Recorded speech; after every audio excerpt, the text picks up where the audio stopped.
ہمارے ارد گرد کی دنیا میں ایک ایسی غیر مرئی طے ہے جسے ہم عام طور پر دیکھ تو نہیں سکتے، لیکن وہ ہر وقت ہمارے کانوں میں گونج رہی ہوتی ہے۔ اس جائزے میں خوش آمدید، جہاں ہم گلوبل ساؤنڈسکیپ یعنی دنیا کے صوتی منظر کو تفصیل سے سمجھیں گے۔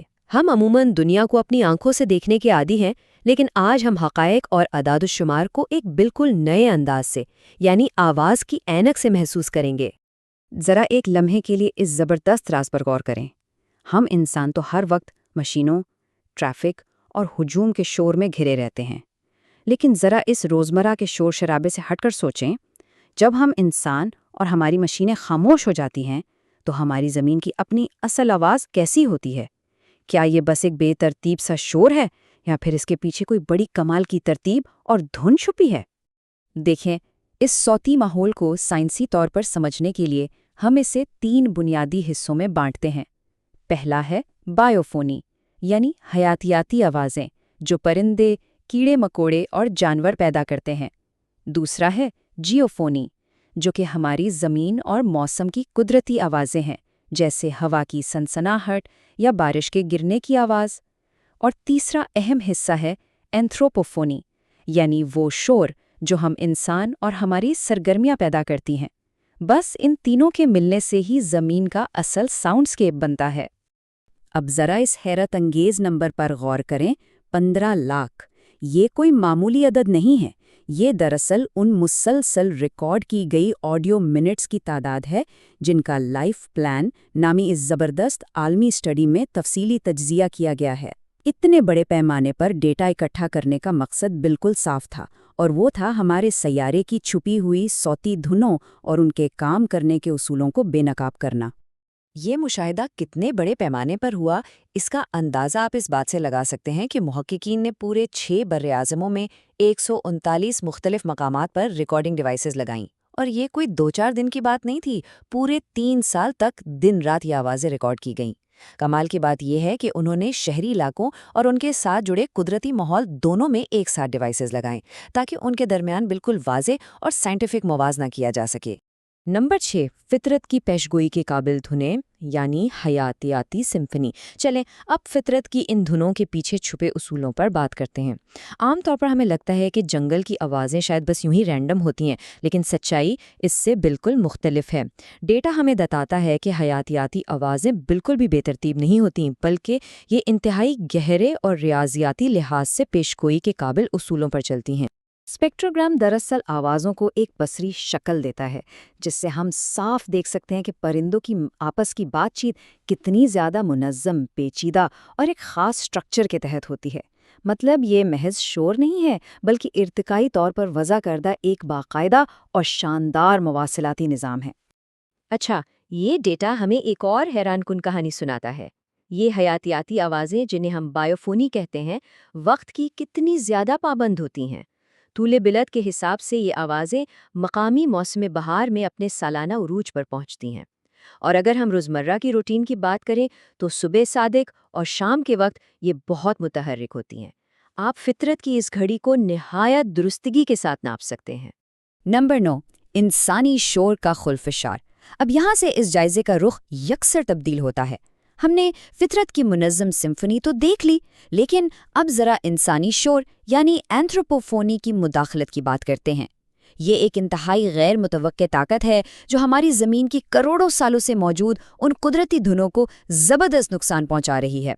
اس موازنے پر ذرا غور کریں۔ ایک طرف جانوروں اور پرندوں کی نازک اور ترتیب وار آوازیں ہیں، اور دوسری طرف گاڑیوں کے شور اور ٹریفک کی بھاری، دھندلی اور کم فریکوینسی والی لہریں۔ یہ فرق اتنا زیادہ واضح ہے کہ اسے جھٹلایا نہیں جا سکتا، اور یہ دکھاتا ہے کہ کیسے ہماری ٹیکنالوجی کا بے ہنگم شور قدرت کی لطیف آوازوں کو نگلتا جا رہا ہے۔ فطرت کے ان خوبصورت چکروں کے بالکل برعکس ہمارا پیدا کردہ شور مکمل طور پر افراتفری کا شکار ہے۔ ڈیٹا دکھاتا ہے کہ انسانی شور زیادہ تر دن کے درمیانی حصے، خاص طور پر ٹریفک کے اوقات میں عروج پر ہوتا ہے، اور سب سے بڑا مسئلہ یہ ہے کہ اس کی وجہ سے جانوروں کے آپس میں بات چیت کرنے والی وہ مخصوص فریکوینسیز دب جاتی ہیں جو کہ ساتھی کو بلانے یا خطرے سے آگاہ کرنے کے لیے بہت ضروری ہوتی ہیں۔ اعداد و شمار بالکل واضح کر دیتے ہیں کہ شہری ماحول مکمل طور پر ٹیکنوفونی مطلب ٹیکنیکی اور مشینی آوازوں کے قبضے میں ہے۔ اس غلبے کے 3 واضح نتائج سامنے آئے ہیں۔ پہلا، آوازوں کا تنوع تیزی سے کم ہو رہا ہے۔ دوسرا، آوازوں کے اتار چڑھاؤ میں ایک مصنوعی پن آ گیا ہے۔ اور تیسرا، سب سے اہم، خالص خاموشی کے وہ لمحات جو رات کے وقت قدرتی ماحول کا لازمی حصہ ہوتے ہیں، اب شہروں سے بالکل ہی غائب ہو چکے ہیں۔ نمبر 13، شہری سبز مقامات کا تضاد۔ لیکن رکیے، اسی شور و غل اور مایوسی کے بیچ اس ریسرچ میں ایک بظاہر متضاد چیز بھی سامنے آئی ہے۔ اسے ہم اربن گرین پیراڈاکس یا شہر کے پارکوں کا تضاد کہہ سکتے ہیں، جس نے سچ میں خود سائنسدانوں کو بھی حیران کر کے رکھ دیا۔ تو یہ حیران کن تضاد کچھ اس طرح ہے۔ ایک طرف تو ہم دیکھتے ہیں کہ شہری پارکوں اور سبز مقامات پر دور دراز کے قدرتی علاقوں کی نسبت کہیں زیادہ مشینوں اور ٹیکنالوجی کا شور ہوتا ہے۔ یہ تو واضح سی بات ہے۔ لیکن اس شور کے باوجود ڈیٹا ثابت کرتا ہے کہ بالکل خالص دیہی مقامات کے مقابلے میں ان شہری پارکوں میں حقیقت میں پرندوں کی مختلف اقسام کی مجموعی تعداد زیادہ پائی گئی۔ حیران انگیز ہے نا؟ یہ بات واقعی دلچسپ ہے، لیکن دراصل شہروں کے اس شدید شور میں بھی زندگی ہار نہیں مانتی۔ ہوتا کچھ یوں ہے کہ شہری سبز مقامات پرندوں کی ایک بالکل مختلف اور تکمیلی کمیونٹی کو اپنی طرف کھینچتے ہیں۔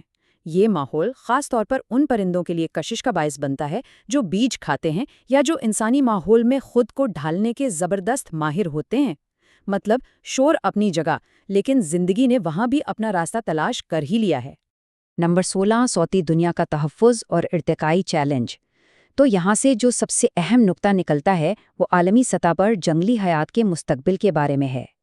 یہ شور کوئی وقتی پریشانی نہیں ہے، یہ پوری دنیا کی جنگلی حیات کے لیے ایک بہت بڑا ارتقائی چیلنج ہے اور ان کی بقا اور مواصلاتی نظام کا ایک کڑا امتحان ہے۔ یہ بات دراصل ساری صورتحال کا نچوڑ ہے۔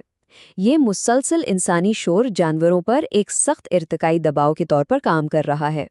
اب ہو یہ رہا ہے کہ اس شور کو مات دینے کے لیے بعض پرندے یا تو اونچی آواز میں گانے پر مجبور ہو گئے ہیں یا پھر انہوں نے اپنے گانے کا وقت ہی تبدیل کر کے رات میں کر لیا ہے۔ لیکن افسوسناک بات یہ ہے کہ بہت سے مینڈک اور کیڑے مکوڑے خود کو اس شور کے مطابق ڈھالنے میں بالکل ناکام رہے ہیں، جو کہ ان کی بقا کے لیے ایک بہت بڑا اور سنگین خطرہ ہے۔ ہماری یہ گفتگو اس انتہائی اہم اور فکر انگیز سوال پر ختم ہوتی ہے۔ ہمیں زمین کے صوتی ماحول کو محض ایک پس منظر کے بجائے ایک قیمتی قدرتی وسیلے کے طور پر ماننا ہوگا۔ یہ نہ صرف ماحولیاتی نظام اور جانوروں کی بقا کے لیے اہم ہے، بلکہ اس کا براہ راست تعلق انسان کے فطرت کے ساتھ جڑے رہنے اور ہماری اپنی ذہنی صحت سے بھی ہے۔